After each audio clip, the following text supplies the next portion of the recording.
श्री भर्तृहरिकृता सुभाषितत्रिशती नीतिशतकम् दिक्कालाद्यनवच्छिन्नानन्तचिन्मात्रमूर्तये स्वानुभूत्येकसाराय नमः शांताय तेजसे।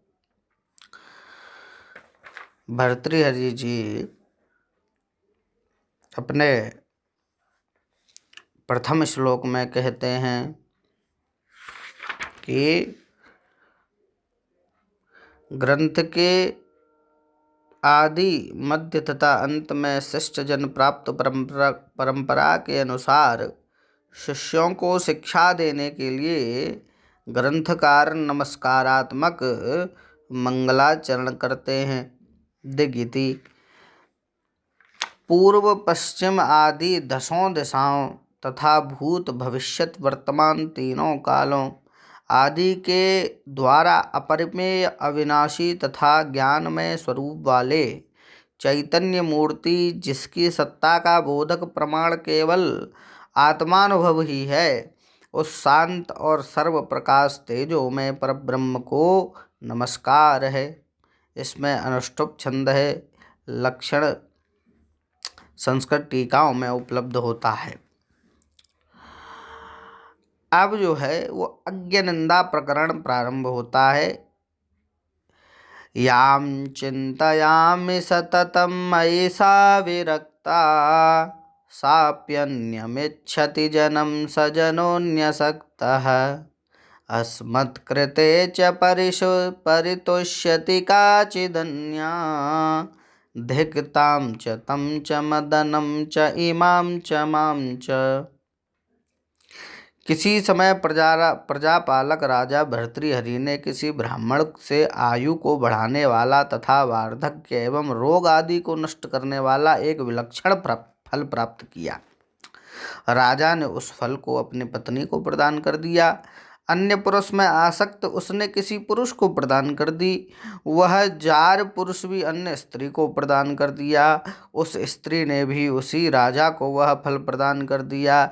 इस प्रकार एक दूसरे के माध्यम से अपने पास आए हुए फल को देख करके वैराग्य प्राप्त राजा अपने सहित पत्नी आदि की निंदा करता है।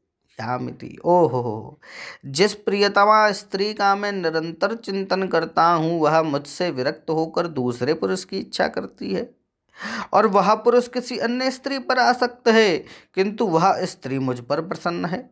इस कारण मेरी उस प्रियतमा स्त्री को, उसके अभिलाषी पुरुष को, कामदेव को, इस स्त्री को, मुझे जो इस संसार में फंसा हूँ, सबको धिक्कार है। इसमें वसंत तिल का व्रत है, जिसके चारों चरणों में क्रमशः तगण, भगण, जगण और 2 गुरुवर्ण हो, उसको वसंत तिल का छंद कहते हैं। अज्ञः सुखमाराध्यः सुखतरमाराध्यते विशेषज्ञः ज्ञानलवविदग्धं ब्रह्मापितं नरं नरंजयति। इस संसार में 3 प्रकार के प्राणी होते हैं, अज्ञ, विशेषज्ञ और अल्पज्ञ। उसमें अज्ञ को आसानी से समझाया जा सकता है तथा विशेषज्ञ को सुखपूर्वक समझाया जा सकता है, किंतु अल्पज्ञ मनुष्य को समझाना असाध्य है, यही बतला रहे हैं। अज्ञानी सुख से सध सकता है और अज्ञानी और ज्ञानी अति सुख से, परंतु अल्पज्ञ नर को ब्रह्मा भी नहीं साध सकते। दूसरे की क्या वार्ता। अल्पज्ञ आदमी को समझाना सर्वथा असाध्य है, क्योंकि वह व्यर्थ अहंकार के कारण किसी की बात मानता ही नहीं है। वह अपनी जिद पर अड़ा रहता है। इसमें आर्याव्रत है, जैसा कि श्रुत बोध में कहा है, जिसके प्रथम और तृतीय चरण में 12 मात्राएं होती हैं, द्वितीय में 18, चतुर्थ में 15 मात्राएं होती हैं, उसको आर्या छंद कहते हैं।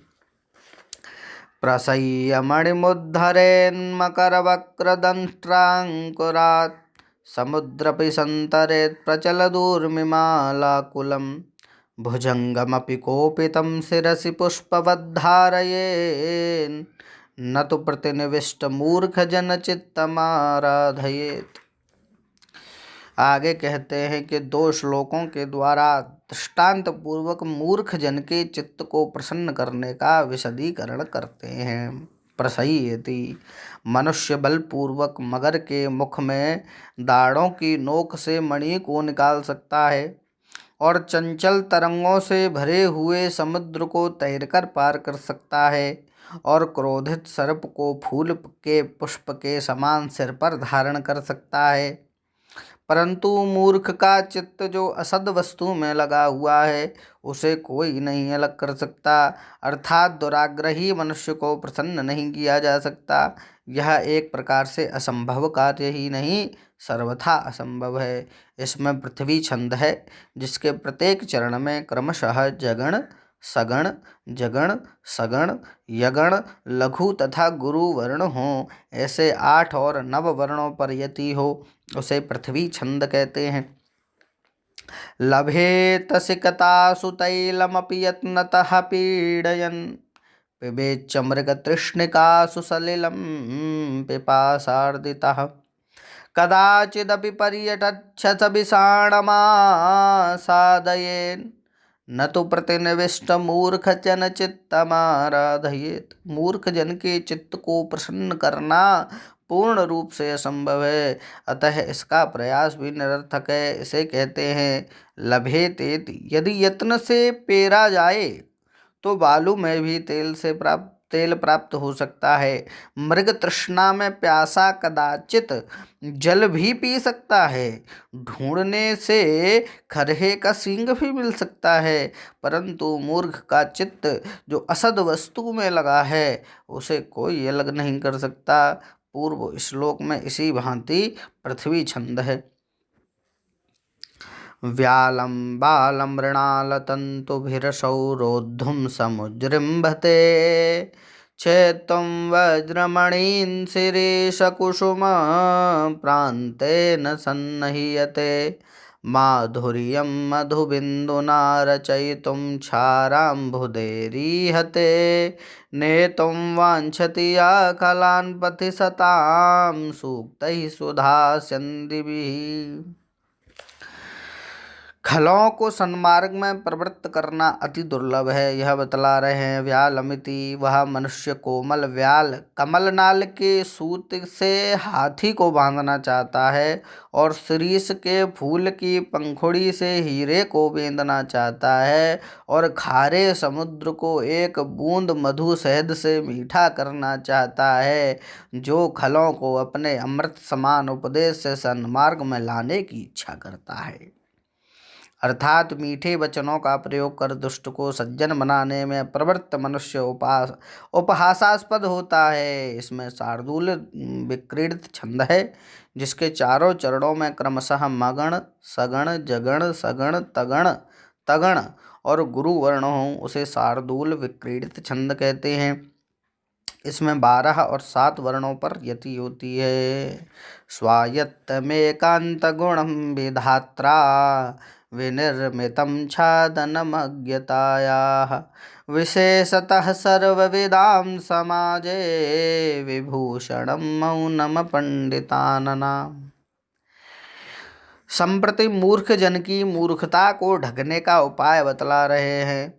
मौन अर्थात चुप रहना, यह तो अपने अधीन है और भी इसमें अनेक गुण हैं। विधाता ने इसको अज्ञानता को ढकने का उपाय बनाया है और विशेषकर सर्वज्ञों की सभा में मूर्खों का भूषण है। इसमें इंद्र वज्रावृत है जिसके चारों चरणों में क्रमशः तगण, तगण, जगण और 2 गुरु वर्ण हो उसको इंद्र वज्रावृत कहते हैं। यदा किंचिज्ञोऽहं द्वीप एव मदान्धः समभवम् तदा सर्वज्ञोऽस्मीत्यबवदलिप्तं मम मनः। यदा किंचित्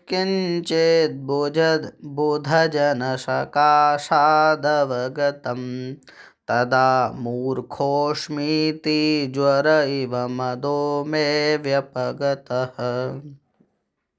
जब मैं अल्पज्ञ रहा तब हाथी के समान मदान्ध था।